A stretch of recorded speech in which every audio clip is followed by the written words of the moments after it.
Bien, entonces, digamos que una lectura analítica es cuando yo profundizo y desentraño un texto.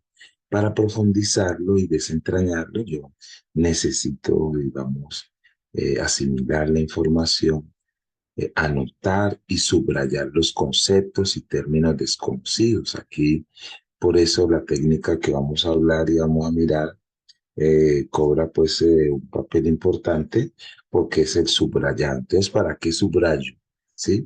Para favorecer el estudio activo, para evitar las distracciones y la pérdida del tiempo, también para hacer más activo y fijar más la atención en lo que estoy leyendo. Me facilita el repaso rápido, la confección de esquemas, el resumen y demás formas de síntesis de los contenidos.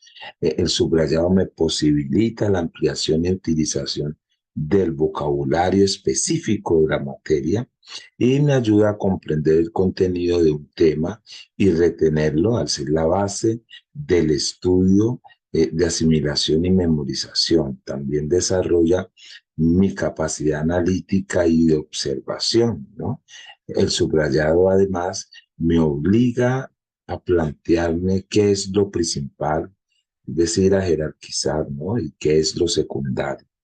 Entonces, ¿en qué consiste? Sí. El subrayado, a ver, tiene tres objetivos. Uno es la fase de lectura analítica, que la refuerza, ¿sí? Es donde cobra, pues, decía, un papel fundamental. El otro es servir de base para realizar la síntesis.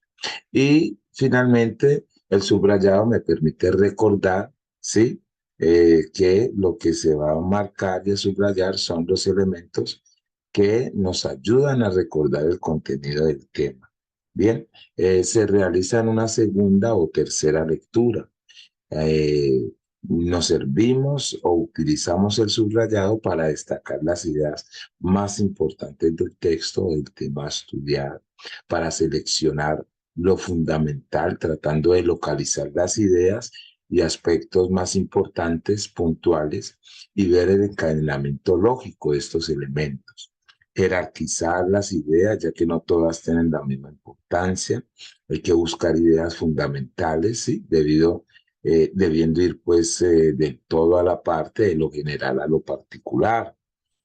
Para seleccionar y jerarquizar, también hay que subrayar las palabras claves, de manera que solo leyendo lo subrayado se conozca lo fundamental del tema. ¿Sí? Subrayar también demasiado puede complicar la labor de sintetizar, ¿no? Porque yo debo de tener en cuenta cuáles son los objetivos que yo me he trazado, cuál es la importancia del texto y de cada párrafo en particular, y los conocimientos previos que ya tengo sobre el tema o sobre la materia, ¿no?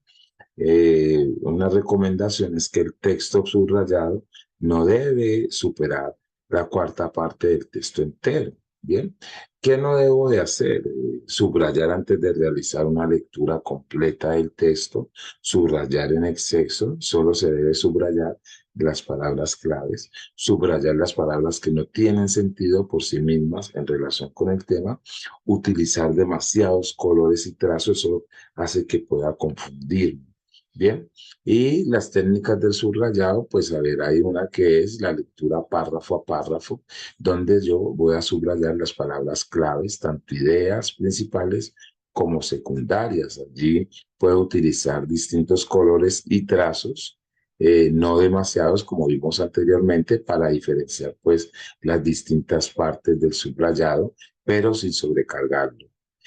También se usan anotaciones al margen en forma de palabra clave, ¿no? Se suelen anotar palabras típicas como la introducción, definición, características, elementos, causas, consecuencias, etcétera.